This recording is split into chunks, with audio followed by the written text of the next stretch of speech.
தேசம் சர்வதேசத்தில் செய்திகளை அடுத்தடுத்து பார்க்கலாம். நாட்டில் அரசமைப்பு சட்டமே உயர்வானது என உச்சநீதிமன்ற தலைமை நீதிபதி BR கவாய் தெரிவித்திருக்கிறார். பதவியேற்புக்கு பிறகு முதன்முறையாக சொந்த மாநிலமான மகாராஷ்டிரா சென்ற அவருக்கு நெறிமுறைகளின்படி உரிய வரவேற்பு அளிக்கப்படாதது பேசுபொருளாக மாறியது. இந்த நிலையில் அவர் மும்பையில் வேறொரு நிகழ்ச்சியில் பங்கேற்றபோது முன்னதாக புறக்கணித்திருந்த அம்மாநிலத்தின் தலைமைச் செயலர், மும்பை நகர காவல்துறை ஆணையர் உள்ளிட்டோர் பங்கேற்றனர். நிகழ்ச்சியில் பேசிய BR கவாய், நெறிமுறைகள் விவகாரத்தில் தான் வீண் ஆர்ப்பாட்டமோ அல்லது அதனை பெரிதுபடுத்துவதோ இல்லை, அதனை தெளிவுபடுத்தியதாக கூறினார். நீதித்துறையோ நிர்வாகத்துறையோ எல்லாவற்றுக்கும் மேலாக அரசமைப்பு சட்டமே உயர்வானது என குறிப்பிட்ட BR கவாய், ஜனநாயகத்தின் 3 தூண்களும் இணைந்து பணியாற்ற வலியுறுத்தினார். ஆந்திர மாநிலம் குப்பம் அருகே தண்ணீர் தேங்கிய பள்ளத்தில் விழுந்து தமிழ்நாட்டைச் சேர்ந்தவர் உட்பட 3 சிறார்கள் உயிரிழந்தனர். தேவராஜபுரத்தில் புதிதாக திறக்கப்பட்ட தேவாலயத்தின் முன்பு விவசாய நிலத்திலிருந்து மண் எடுத்து கொட்டப்பட்டுள்ளது. இதனால் விவசாய நிலத்தில் ஏற்பட்ட பள்ளத்தில் மழையின் காரணமாக தண்ணீர் தேங்கியுள்ளது. இதில் மூழ்கி ஷாலினி, கௌதமி மற்றும் அஸ்வின் ஆகிய சிறார்கள் உயிரிழந்தனர்.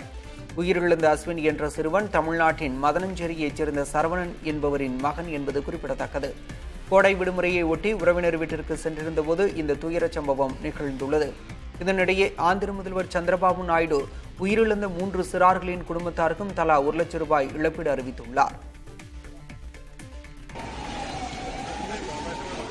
கேரளாவில் தனியாருக்கு சொந்தமான ஜவுளி கடையில் ஏற்பட்ட பயங்கர தீ விபத்தால் பரபரப்பு நிலவியது. கோழிக்கோடு பேருந்து நிலையம் அருகே உள்ள வணிக வளாகத்தில் செயல்பட்டு வந்த தனியாருக்கு சொந்தமான ஜவுளி கடையில் தீ விபத்து ஏற்பட்டது. தீ மெல்ல மெல்ல பரவி கடை முழுவதும் பற்றி எரிய தொடங்கியது. தகவல் அறிந்து வந்த தீயணைப்பு வீரர்கள் நீண்ட நேரம் போராடி தீயை கட்டுக்குள் கொண்டு வந்தனர். எனினும் இந்த தீ விபத்தில் பல லட்சம் ரூபாய் மதிப்பிலான பொருட்கள் எரிந்து சேதமடைந்தன.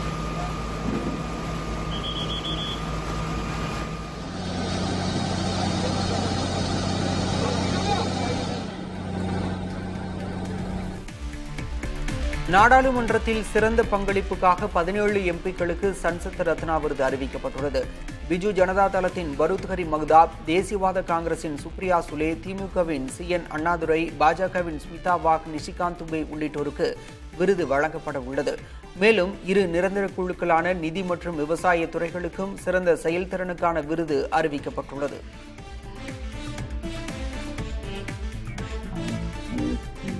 கோவா மாநிலம் இனிமேலும் போகங்களுக்கான பூமியாக இருக்காது என்றும் அது யோக பூமியாக இருக்கும் என்றும் அம்மாநில முதல்வர் பிரமோத் சாவந்த் தெரிவித்துள்ளார். பனாஜியில் ஆன்மீக நிகழ்ச்சியில் பேசிய அவர், கோவா என்றாலே போகங்களுக்கான பூமி என்ற கருத்து இருப்பதாகவும் அது தவறு என்றும் தெரிவித்தார். கோவா உண்மையில் யோக பூமி என்றும் பசுக்களின் பூமி என்றும் பிரமோத் சாவந்த் தெரிவித்தார். கோவாவிற்கு மக்கள் கடற்கரைக்காகவும் சூரிய குளியலுக்காகவும் வருவதை விட கோயில்களுக்கும் பாரம்பரிய கலாச்சார நிகழ்வுகளுக்கும் தான் அதிகம் வருவார்கள் என்றும் பிரமோத் சாவந்த் கூறினார். அமெரிக்க முன்னாள் அதிபர் ஜோ பைடனுக்கு புற்றுநோய் பாதிப்பு இருப்பது மருத்துவ பரிசோதனை மூலம் தெரிய வந்துள்ளது. இது தொடர்பாக அவரது அலுவலகம் வெளியிட்டுள்ள அறிக்கையில், ஜோ பைடனுக்கு புரோஸ்டேட் புற்றுநோய் இருப்பதாகவும் மருத்துவ குழுவுடன் கலந்து ஆலோசித்து பொருத்தமான சிகிச்சை முறைகளை ஆராய்ந்து வருவதாகவும் தெரிவிக்கப்பட்டுள்ளது. தனது பதவிக்காலத்தின் போது ஒரு நிகழ்ச்சியில் பேசிய ஜோ பைடன் தனக்கு புற்றுநோய் இருந்ததை குறிப்பிட்டிருந்தார். இந்த நிலையில் ஜோ பைடனுக்கு புற்றுநோய் இருப்பதை கேள்விப்பட்டு கவலை அடைந்ததாக தற்போதைய அதிபர் டொனால்ட் ட்ரம்ப் வலைதளத்தில் பதிவிட்டுள்ளார்.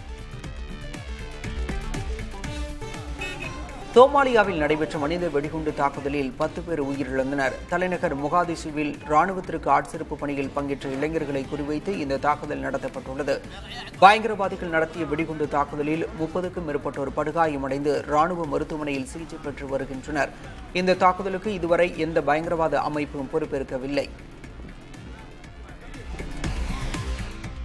வாட்டிகனில் நடைபெற்ற போப் பதவியேற்பு விழாவில் கலந்து கொண்ட உலக நாடுகளின் தலைவர்களை போப் 14ஆம் லியோ சந்தித்து உரையாடினார். புனித பீட்டர்ஸ் சதுக்கத்தில் நடைபெற்ற சிறப்பு திருப்பலியில் போப் 14ஆம் லியோ அதிகாரப்பூர்வமாக பதவியேற்றுக் கொண்டார்.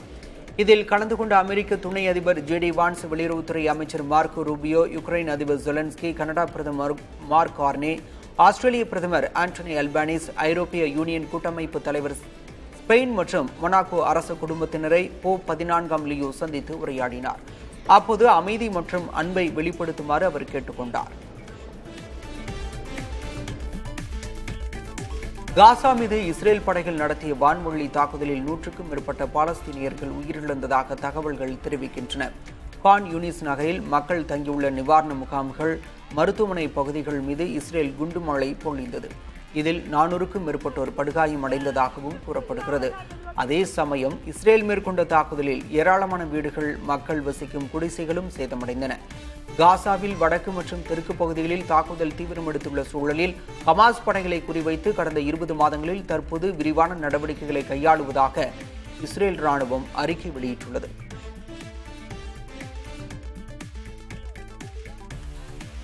காசாவில் போர் நிறுத்தம் கொண்டு வருவதற்கான நேரடி பேச்சுவார்த்தையை ஹமாஸ் அமைப்பு மீண்டும் தொடங்கியுள்ளது. தோஹாவில் இதற்கான முன்னெடுப்புகள் நடந்து வருவதாகவும் நிரந்தர போர் நிறுத்தம் மட்டுமே ஒரே முடிவு என ஹமாஸ் தரப்பில் தெரிவிக்கப்பட்டுள்ளது. இதற்கிடையில் டெல் அவிவ் நகரில் கூடிய சிறை பிடிக்கப்பட்ட பிணை கைதிகளின் குடும்பத்தினர் இஸ்ரேல் அரசுக்கு போரை முடிவுக்கு கொண்டு வருவதில் விருப்பம் இல்லை என குற்றம் சாட்டினர். மேலும் ஹமாஸ் வசமிருக்கும் மீதமுள்ள பிணை கைதிகளை உடனடியாக மீட்கும் நடவடிக்கையை தொடங்கவும் இஸ்ரேல் அரசுக்கு அவர்கள் வலியுறுத்தினர். பிணை கைதிகளின் புகைப்படங்கள், பதாகைகளை ஏந்தியவாறு அவர்கள் முழக்கங்களை எழுப்பினர். துருக்கி, அஜர்பைஜான் நாடுகளில் சினிமா படப்பிடிப்புகளை மேற்கொள்ள வேண்டாம் என இந்திய திரைப்பட அமைப்பு வலியுறுத்தியுள்ளது. பஹல்காமில் பயங்கரவாதிகள் தாக்குதல் நடத்தியதற்கு பதிலடியாக பாகிஸ்தான் மீது ஆபரேஷன் சிந்தூர் நடவடிக்கையை இந்தியா மேற்கொண்டது.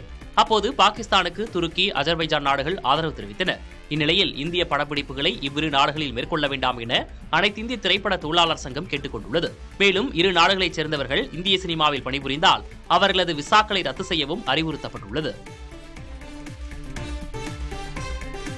பாகிஸ்தானுக்கு கடன் உதவி வழங்குவதில் 11 முக்கிய நிபந்தனைகளை சர்வதேச நாணய நிதியம் முன்வைத்துள்ளது. நிதி நெருக்கடியில் சிக்கி தவிக்கும் பாகிஸ்தானுக்கு $700 கோடி கடன் வழங்க சர்வதேச நாணய நிதியம் ஒப்பந்தம் மேற்கொண்டது. பாகிஸ்தானுக்கு முதல் தவணையாக $110 கோடி ஏற்கனவே விடுவிக்கப்பட்ட நிலையில் கடந்த வாரம் இரண்டாவது தவணையாக $102 கோடி விடுவிக்கப்பட்டது. இந்தியா பாகிஸ்தான் இடையான மோதல் உச்சத்தில் இருந்தபோது இந்தியாவின் எதிர்ப்பையும் மீறி இந்த தொகை விடுவிக்கப்பட்டது.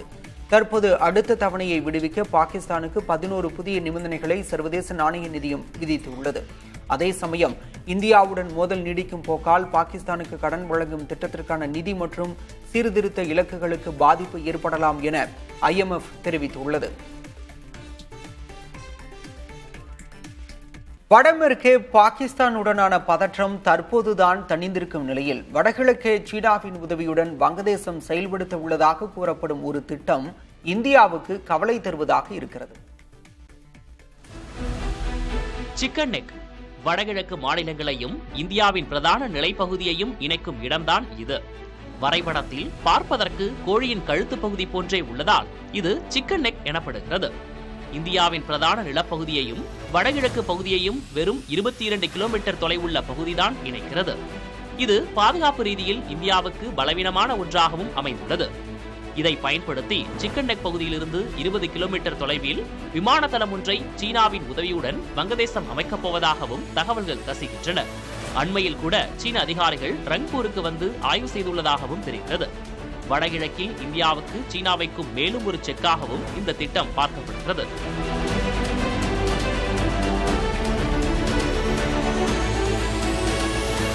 இந்த தளத்தை எதிர்காலத்தில் நெருக்கடியான நேரங்களில் சீனாவோ அல்லது பாகிஸ்தானோ கூட பயன்படுத்த வங்கதேசம் அனுமதிக்கக்கூடும் என்றும் பாதுகாப்புத்துறை நிபுணர்கள் யூகிக்கின்றனர். எனினும் இது போன்ற சிக்கல்களை எதிர்பார்த்துதான் சிக்கன் நெக் பகுதியை ஒட்டியுள்ள சிலிகுரியில் இந்திய ராணுவம் திரிசக்தி கார்ப்ஸ் என்ற பெயரில் மிகப்பெரிய படைப்பிரிவை ஏற்கனவே நிறுத்தியுள்ளது. இதற்கு அருகே உள்ள ஹசிமோராவில் விமானப்படை தளம் அமைத்து அதில் ரஃபேல் விமானங்கள் நிறுத்தி வைக்கப்பட்டுள்ளன. அண்மையில் வங்கதேச தலைமை ஆலோசகர் முகமது யூனிஸ் சீனா சென்றபோது கூட இந்தியாவின் வடகிழக்கு மாநிலங்கள் நிலத்தால் மட்டுமே சூழப்பட்டவை என்றும் அவற்றுக்கு கடல் தொடர்பு தங்கள் நாடு மட்டுமே உள்ளதாகவும் அதை சீனா தங்கள் வணிகத்திற்கு பயன்படுத்திக் கொள்ளலாம் என்றும் வெளிப்படையாகவே கூறியிருந்ததும் இங்கு கவனம் பெறுகிறது.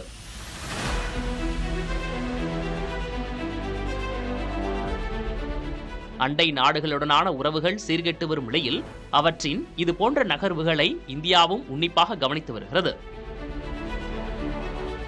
புதிய தலைமுறைக்காக சேஷகிரி. தங்க நகைக்கடன் வழங்குவதில் ரிசர்வ் வங்கி கட்டுப்பாடுகளை அதிகரித்துள்ளதால் சாமானிய மக்கள் மீண்டும் கந்துவட்டிக்காரர்களையே அவசர பண தேவைக்காக அதிகம் சார்ந்திருக்க வேண்டிய நிலை வரும் என்கிறார் முத்தூட் ஃபைனான்ஸ் நிறுவனத்தின் நிர்வாக இயக்குநர் ஜார்ஜ் அலெக்சாண்டர். இவரது எச்சரிக்கையின் பின்னணி என்ன? விரிவாக பார்க்கலாம். சாமானியர்களின் அவசர பண தேவையை பூர்த்தி செய்வதில் தங்கத்திற்கு நிகர் எதுவும் இல்லை. மருத்துவ செலவுகளிலிருந்து பிள்ளைகளுக்கு பள்ளி, கல்லூரி கட்டணங்கள் செலுத்துவது வரை தங்கம் ஏழை எளியோருக்கு ஆபத் பாந்தவனாக கை கொடுக்கிறது. இந்த நிலையில் தங்க நகைகள் மீது கடன் கொடுக்க ரிசர்வ் வங்கி 9 புதிய கட்டுப்பாடுகளை கொண்டு வர உள்ளது. குறிப்பாக நகையின் மதிப்பில் 75% மேல் கடன் கொடுக்க கூடாது என புதிய விதியில் கூறப்பட்டுள்ளது. வட்டியை மட்டும் செலுத்தி நகைகளை மறு அடகு வைப்பதற்கு பதிலாக வட்டியுடன் அசலையும் செலுத்தி மீட்டு புதிதாக அடகு வைக்க வேண்டும் எனவும் இவ்விதிகள் கூறுகின்றன. சில தங்க நகைக்கடன் நிறுவனங்கள் வணிக நெறிகளை மீறி செயல்படும் நிலையில் அதை கட்டுப்படுத்தவே இம்முறையை கொண்டு வந்ததாக நிதியமைச்சர் நிர்மலா சீதாராமன் கூறியுள்ளார். ஆனால் இந்த நடைமுறை NBFC எனப்படும் அனைத்து வங்கியல்லாத நிதி நிறுவனங்களையும் பாதிக்கும் என்றும் மக்கள் பழையபடி கந்துவட்டிக்காரர்களை அதிகம் சார்ந்திருக்கும் நிலை வரும் என்றும் கூறுகிறார் முத்தூட் பைனான்ஸ் நிறுவனத்தின் நிர்வாக இயக்குநர் ஜார்ஜ் அலெக்சாண்டர். இதுகுறித்து ரிசர்வ் வங்கியிடம் தங்கள் துறையினர் எடுத்துரைத்துள்ளதாகவும் அவர் கூறியுள்ளார். இதற்கிடையே கடந்த நிதியாண்டில் வங்கிகள் தங்க நகைகள் மீது தனிநபர்களுக்கு கடன் அளிப்பது மிகப்பெரிய அளவில் அதிகரித்துள்ளது புள்ளி விவரங்களில் தெரியவந்துள்ளது. குறிப்பாக பாரத ஸ்டேட் வங்கி வழங்கிய நகைக்கடன் மதிப்பு 50,011 கோடி ரூபாயாக உள்ளது. இது முந்தைய ஆண்டை விட 53% அதிகம். இந்தியன் வங்கி வழங்கிய நகைக்கடன் மதிப்பு 9,706 கோடி ரூபாய். இது முந்தைய ஆண்டை விட 81% அதிகம். பேங்க் ஆஃப் பரோடா வங்கி 7,076 கோடி ரூபாயை நகைக்கடனாக அளித்துள்ளது. இது முந்தைய ஆண்டை விட 55.6% அதிகம். தங்க நகைக்கடன் உதவிகரமாக இருந்து வரும் நிலையில் அதற்கான நடைமுறைகள் தொடர்ந்து எளிதாக இருக்க வேண்டும் என்பதே சாமானியர்களின் எதிர்பார்ப்பு. புதிய தலைமுறைக்காக சேஷகிரி. கோவை பொள்ளாச்சி அருகே உள்ள ஆழியார் அணையின் தடை செய்யப்பட்ட பகுதியில் குளித்த சுற்றுலா பயணிகளை காவல்துறையினர் வெளியேற்றினர். தொடர் விடுமுறையால் ஆழியார் அணை மற்றும் பூங்காவுக்கு ஏராளமான சுற்றுலா பயணிகள் வந்திருந்தனர். இந்நிலையில் ஆழியார் அணைக்கு வந்திருந்த சிலர் தடை செய்யப்பட்ட பகுதிக்குள் அத்துமீறி நுழைந்து குளித்தனர். அவர்களுக்கு அறிவுரை வழங்கிய காவல்துறையினர் அணைப்பகுதியிலிருந்து வெளியேற்றினர். தூத்துக்குடி மாவட்டம் மீரான்குளம் பகுதியில் கார் கிணற்றில் விழுந்து விபத்துக்குள்ளான சம்பவத்தில் 45 சவரன் தங்க நகை மீட்கப்பட்டுள்ளது. மோசஸ் என்பவர் தனது குடும்பத்துடன் சென்ற கார் 50 அடி ஆழ கிணற்றில் விழுந்து விபத்துக்குள்ளான நிலையில் அவர்கள் கொண்டு சென்ற 45 சவரன் நகை கிணற்றுக்குள் விழுந்தது. இந்நிலையில் அவை பத்திரமாக மீட்கப்பட்டதாக காவல்துறையினர் தெரிவித்தனர். விபத்தில் இறந்த 5 பேரின் உடல்களும் நெல்லை அரசு மருத்துவக் கல்லூரி மருத்துவமனையில் வைக்கப்பட்டிருந்த நிலையில் தூத்துக்குடி MP கனிமொழி நேரில் அஞ்சலி செலுத்தினார். கோவை மருதமலை அடிவாரத்தில் உணவு தண்ணீரின்றி மயங்கி விழுந்த தாய் யானையை அதன் குட்டி எழுப்ப முயன்ற காட்சி காண்போரை கண்கலங்க செய்தது. கும்கி யானை உதவியுடன் யானையை கிரேன் மூலம் தூக்கி நிறுத்திய வனத்துறையினர் மருத்துவ குழுவை கொண்டு சிகிச்சை அளித்து வருகின்றனர். சோமயம்பாளையம் ஊராட்சிக்குட்பட்ட குப்பை கிடங்கின் கழிவுகளை உட்கொண்டதால் யானைக்கு பாதிப்பு ஏற்பட்டதா என விசாரணை மேற்கொள்ளப்பட்டு வருகிறது.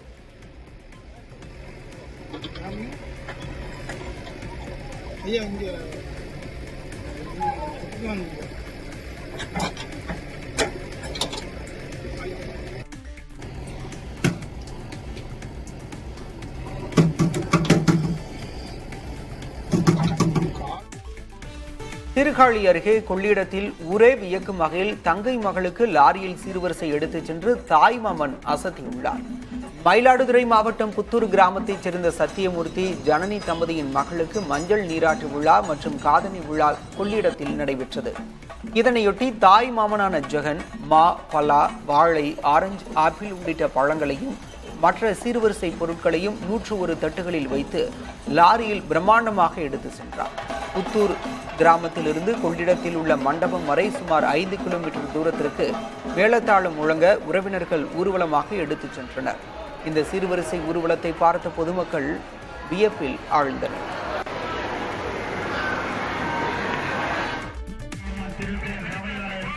கரூர் மாவட்டம் சிந்தலவாடியில் மகா மாரியம்மன் கோயில் சித்திரை பெருந்திருவிழாவை முன்னிட்டு தூக்கு தேரோட்ட நிகழ்ச்சி விமர்சையாக நடைபெற்றது. பல வண்ண மலர்களால் அலங்கரிக்கப்பட்டிருந்த தூக்கு தேரில் மகா மாரியம்மன் சிறப்பு அலங்காரத்தில் எழுந்தருள்ள பக்தர்கள் தேரினை தோளில் சுமந்து கோயிலை வலம் வந்தனர். இதில் திரளான பக்தர்கள் பங்கேற்று சாமி தரிசனம் செய்தனர்.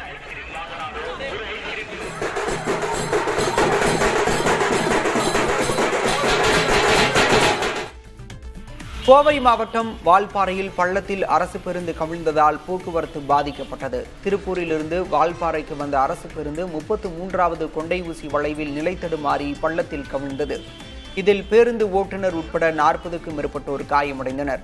பள்ளத்தில் கவிழ்ந்த அரசு பேருந்து 4 மணி நேரத்திற்கு மேல் போராடி மீட்கப்பட்டது. இதனால் போக்குவரத்து பாதிக்கப்பட்டு வாகனங்கள் நீண்ட வரிசையில் நின்றன. பொள்ளாச்சியிலிருந்து வால்பாறை வழியாக கேரளா செல்ல இருந்தவர்கள் மாலை 6 மணிக்குள் மழுக்கப்பாறை சோதனை சாவடிக்கு செல்ல முடியாததால் சிரமம் அடைந்தனர்.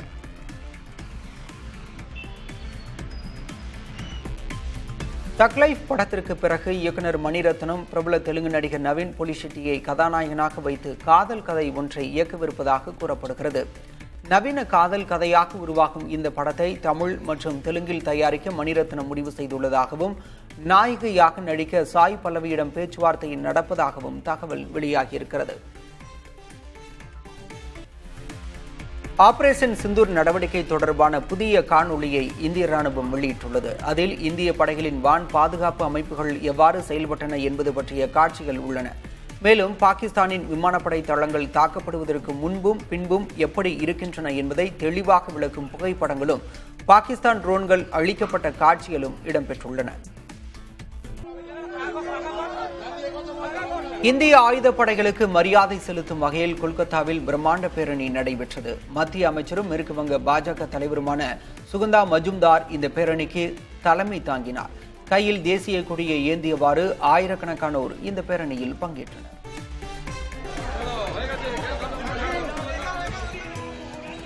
திருவண்ணாமலை மாவட்டம் கண்ணமங்கலம் அருகே துரியோதனன் படுகளம் நிகழ்ச்சி நடைபெற்றது.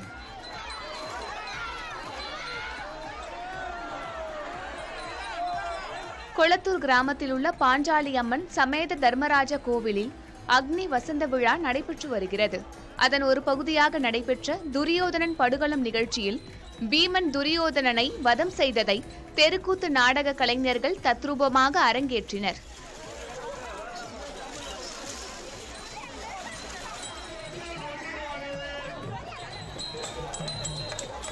தொடர்ந்து காந்தாரி பொதுமக்களை துடைப்பத்தால் அடிக்கும் நிகழ்வு அரங்கேறியது.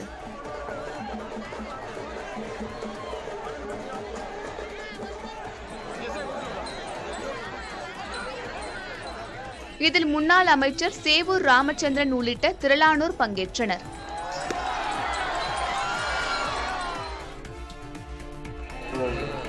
புதுக்கோட்டை மாவட்டம் கரம்பக்குடி அருகே கேகேப்பட்டி கிராமத்தில் புனித கித்தேரியம்மாள் ஆலய திருவிழாவை முன்னிட்டு கொடியேற்றம் நடைபெற்றது. 25 ஆண்டுகளுக்கு பிறகு ஆலய திருப்பணிகள் நடைபெற்று நிறைவுற்றதை தொடர்ந்து தஞ்சை மறைமாவட்ட ஆயர் சகாயராஜ் திறந்து வைத்தார். மழை பெய்யவும் விவசாயம் செழிக்கவும் உலக ஒற்றுமை வேண்டியும் விழா முடிவில் சிறப்பு ஜெப வழிபாடு மற்றும் கூட்டு திருப்பலி நடைபெற்றது. திருப்பத்தூர் மாவட்டம் வாணியம்பாடி அருகே சாலையில் சென்ற கார் தீப்பற்றி எரிந்தது. ஆலங்காயம் காவல் நிலையம் அருகே சென்று கொண்டிருந்த காரில் திடீரென புகை வந்துள்ளது. உடனே காரை ஓட்டிச் சென்ற கந்தன் அதிலிருந்து இறங்கியுள்ளார். அப்போது கார் முழுவதும் தீப்பற்றி எரிந்தது. தீயணைப்புத் துறையினர் சென்று தீயை கட்டுப்படுத்திய நிலையில் இந்த சம்பவம் தொடர்பாக காவல்துறையினர் விசாரணை நடத்தி வருகின்றனர்.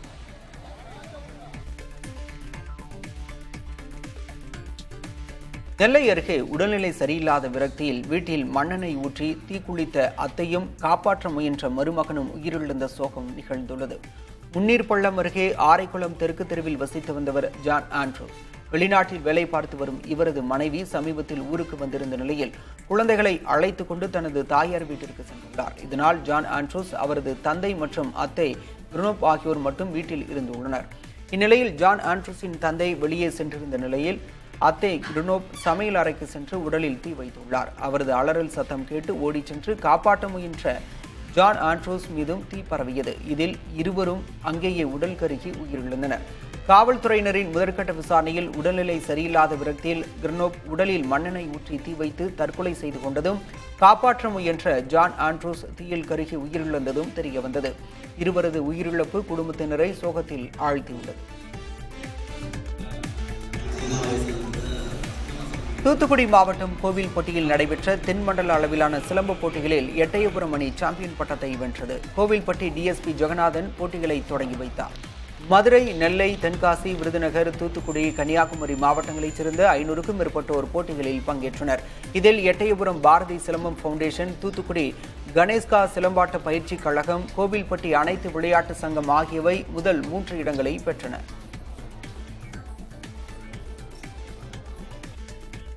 நீலகிரி மாவட்டம் உதகையில் சந்தன மரத்தை வெட்டிய 7 பேருக்கு 5 லட்சம் ரூபாய் அபராதம் விதிக்கப்பட்டுள்ளது. காந்தல் பகுதியைச் சேர்ந்த பாபு என்பவரின் வீட்டிலிருந்து 25 கிலோ எடையுள்ள சந்தன மரத்துண்டுகளை வனத்துறையினர் பறிமுதல் செய்தனர்.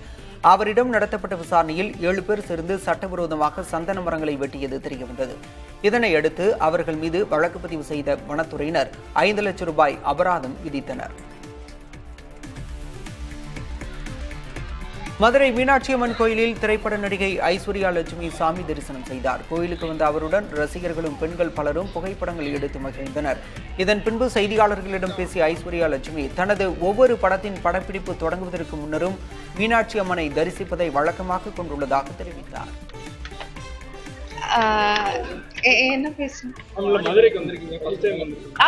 வங்கதேசத்திலிருந்து சில பொருட்களை தரை வழியாக இறக்குமதி செய்ய இந்தியா விதித்துள்ள தடை இந்திய ஆடை உற்பத்தியாளர்களுக்கு உதவும் என திருப்பூர் தொழிலதிபர்கள் தெரிவித்துள்ளனர். வங்கதேசத்திலிருந்து ஆயத்த ஆடைகள், பதப்படுத்தப்பட்ட உணவுகள், பிளாஸ்டிக் பொருட்கள் உள்ளிட்டவற்றை நிலப்பகுதி வழியாக இறக்குமதி செய்யக்கூடாது என்றும், கொல்கத்தா உள்ளிட்ட 2 துறைமுகங்கள் வழியாக மட்டுமே வாங்க வேண்டும் என்றும் மத்திய அரசு உத்தரவிட்டுள்ளது. வங்கதேச அரசு விதித்த சில கட்டுப்பாடுகளுக்கு பதில் நடவடிக்கையாக மத்திய அரசு இதை அறிவித்துள்ளது. தாங்கள் நீண்டகாலமாக வைத்த கோரிக்கையை மத்திய அரசு தற்போது நிறைவேற்றியுள்ளதாக திருப்பூர் ஆடை ஏற்றுமதி கவுன்சிலின் துணைத் தலைவர் சக்திவேல் தெரிவித்துள்ளார். இது தங்கள் துறைக்கு வெகுவாக உதவும் என அவர் கூறியுள்ளார். இம்முடிவு ஆடை உற்பத்தியில் ஈடுபட்டிருக்கும் சிறு மற்றும் குறுந்தொழில் நிறுவனங்களுக்கு உதவும் என GTRI எனப்படும் சந்தை ஆராய்ச்சி அமைப்பின் நிறுவனர் அஜய் ஸ்ரீவத்சவா தெரிவித்துள்ளார். வாட்டிகனில் நடந்த போப் பதவியேற்பு விழாவில் கலந்து கொண்ட உலக நாடுகளின் தலைவர்களை போப் 14ஆம் லியோ சந்தித்து உரையாடினார். புனித பீட்டர் சதுக்கத்தில் நடந்த சிறப்பு திருப்பலியில் போப் 14ஆம் லியோ அதிகாரப்பூர்வமாக பதவியேற்றுக் கொண்டார். இதில் கலந்து கொண்ட அமெரிக்க துணை அதிபர் JD வான்ஸ், வெளியுறவுத்துறை அமைச்சர் மார்க்கோ ரூபியோ, யுக்ரைன் அதிபர் ஜெலன்ஸ்கி, கனடா பிரதமர் மார்க் கார்னே, ஆஸ்திரேலிய பிரதமர் ஆண்டனி அல்பானிஸ், ஐரோப்பிய யூனியன் கூட்டமைப்பு தலைவர், ஸ்பெயின் மற்றும் மொனாக்கோ அரச குடும்பத்தினரை போப் 14ஆம் லியோ சந்தித்து உரையாடினார். அப்போது அமைதி மற்றும் அன்பை வெளிப்படுத்துமாறு அவர் கேட்டுக்கொண்டார். தமிழ்நாட்டில் ஜூலை மாதம் முதல் மின் கட்டணத்தை உயர்த்த மின் வாரியம் பரிசீலிப்பதாக தகவல் வெளியாகியிருக்கிறது. தமிழ்நாட்டில் மின் கட்டணத்தை 3% உயர்த்த மின்சார ஒழுங்குமுறை ஆணையம் பரிந்துரைத்திருப்பதாகவும், அதன் அடிப்படையில் கட்டண உயர்வு குறித்து பரிசீலிக்கப்படுவதாகவும் கூறப்படுகிறது. அதேவேளையில் மின் கட்டணத்தை உயர்த்துவது குறித்து தமிழக அரசுதான் முடிவெடுக்க வேண்டும் என கூறியுள்ள மின்வாரிய அதிகாரிகள் அது தொடர்பாக முதல்வரிடம் ஆலோசித்து முடிவெடுக்கப்படும் என தெரிவித்துள்ளனர். எனினும் அடுத்த ஆண்டு சட்டப்பேரவை தேர்தல் நடைபெறவிருப்பதால் கட்டண உயர்வு இருக்காது என தலைமைச் செயலக வட்டாரங்கள் தெரிவித்துள்ளன. இதற்கிடையே மின்கட்டண கணக்கெடுப்பு 2 மாதங்களுக்கு மேற்கொள்வதற்கு பதிலாக மாதந்தோறும் மேற்கொள்ள நடவடிக்கை எடுக்கப்படும் என்ற தேர்தல் வாக்குறுதியை நிறைவேற்றவும் அரசுக்கு ஏற்கனவே வலியுறுத்தல்கள் இருந்து வருகின்றன. இந்நிலையில் மக்களை வதைக்கும் கட்டண உயர்வு திட்டத்தை தமிழக அரசு கைவிட வேண்டும் என்றும் பாமக நிறுவனர் ராமதாஸ் அறிக்கை வெளியிட்டுள்ளார். தமிழ்நாடு மின்சார வாரியம் இழப்பில் இயங்குவதாகவும், அதை லாபத்தில் இயங்கச் செய்யவே கட்டணம் உயர்த்தப்படுவதாகவும் கூறப்படுவதில் உண்மையில்லை என அவர் தன் அறிக்கையில் கூறியுள்ளார். தனியாரிடமிருந்து அதிக விலைக்கு மின்சாரம் வாங்கப்படுவதுதான் மின் வாரியத்தின் இழப்புகளுக்கு காரணம் என்றும், நிலுவையில் உள்ள மின் திட்டங்களை செயல்படுத்துவதன் மூலம்தான் அந்த நிறுவனத்தை லாபத்தில் இயக்க முடியும் என்றும் ராமதாஸ் குறிப்பிட்டுள்ளார். கிருஷ்ணகிரியில் 1 வாரமாக பெய்த மழையால் கரீம் சாஹிப் ஏரி மற்றும் தேவசமுத்திரம் ஏரி நிரம்பி வழிகிறது. ஏரிகளில் இருந்து வெளியேறும் உபரி நீரால் தேவசமுத்திரம் பொன்மலை குட்டை செல்லும் சாலையில் வெள்ளம் பெருக்கெடுத்து ஓடுகிறது. தேவசமுத்திரம் ஏரி நிரம்பியதால் முல்லை நகர் பகுதியில் சாலைகளிலும் சில வீடுகளிலும் தண்ணீர் சூழ்ந்துள்ளது. தனியார் பள்ளி வளாகத்திற்குள் சென்ற தண்ணீர் வெளியேற வழியின்றி குடியிருப்பு பகுதிக்குள் புகுந்தது. இதனால் மக்கள் கடும் சிரமங்களை சந்தித்தனர்.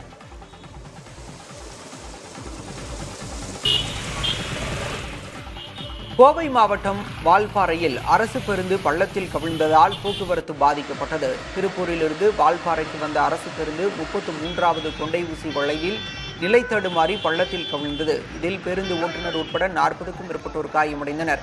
பள்ளத்தில் கவிழ்ந்த அரசு பேருந்து 4 மணி நேரத்திற்கு மேல் போராடி மீட்கப்பட்டது.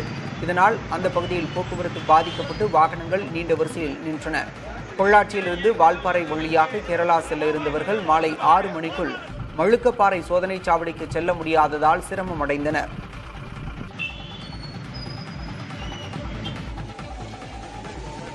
கேரளாவில் தனியாருக்கு சொந்தமான ஜவுளி கடையில் ஏற்பட்ட பயங்கர தீ விபத்தால் பரபரப்பு நிலவியது. கோழிக்கோடு பேருந்து நிலையம் அருகே உள்ள வணிக வளாகத்தில் செயல்பட்டு வந்த தனியாருக்கு சொந்தமான ஜவுளி கடையில் தீ விபத்து ஏற்பட்டது.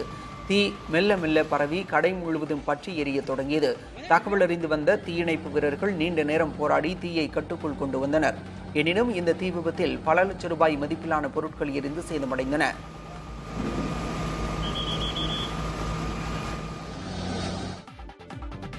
நாடாளுமன்றத்தில் சிறந்த பங்களிப்பு செய்ததற்காக 17 எம்பிக்களுக்கு சன்சத் ரத்னா விருது அறிவிக்கப்பட்டுள்ளது. பிஜு ஜனதா தளம் பருத்ஹரி மங்தாப், தேசியவாத காங்கிரசின் சுப்ரியா சுலே, திமுகவின் CN அண்ணாதுரை, பாஜகவின் ஸ்மிதா வாக், நிஷிகாந்த் துபே உள்ளிட்டோருக்கு விருது வழங்கப்பட உள்ளது.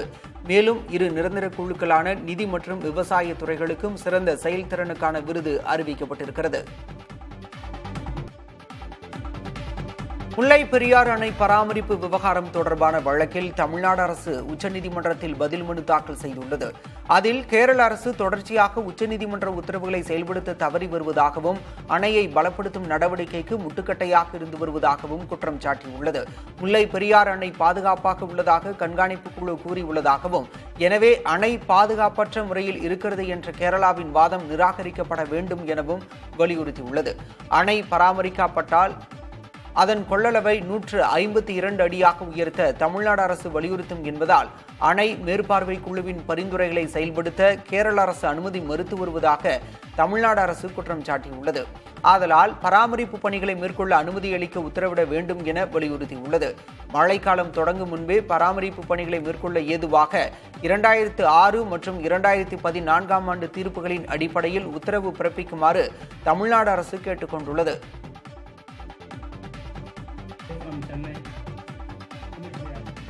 தமிழ் கலாச்சாரத்தை பாதுகாப்பதாக கூறும் ஒவ்வொரு அரசியல் கட்சியும் அதற்காக என்ன செய்தன என்று ஆளுநர் RN ரவி கேள்வி எழுப்பியுள்ளார். தஞ்சை தென்னக பண்பாட்டு மையத்தில் சலங்கை நாதம் 2025 கைவினை கண்காட்சி மற்றும் நாட்டிய நிகழ்ச்சி நிறைவு விழா நடைபெற்றது.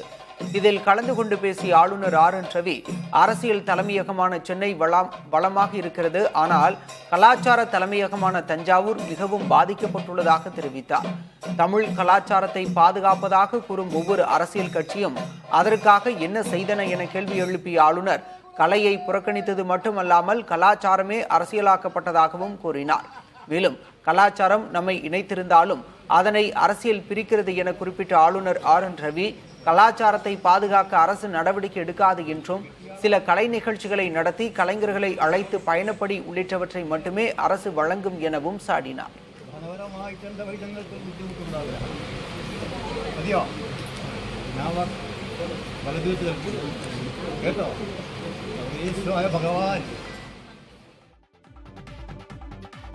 மகாராஷ்டிரா சென்ற உச்சநீதிமன்ற தலைமை நீதிபதி BR கவாய் அவமதிக்கப்பட்டதாக விடுதலை சிறுத்தைகள் கட்சி MP ரவிக்குமார் தெரிவித்துள்ளார்.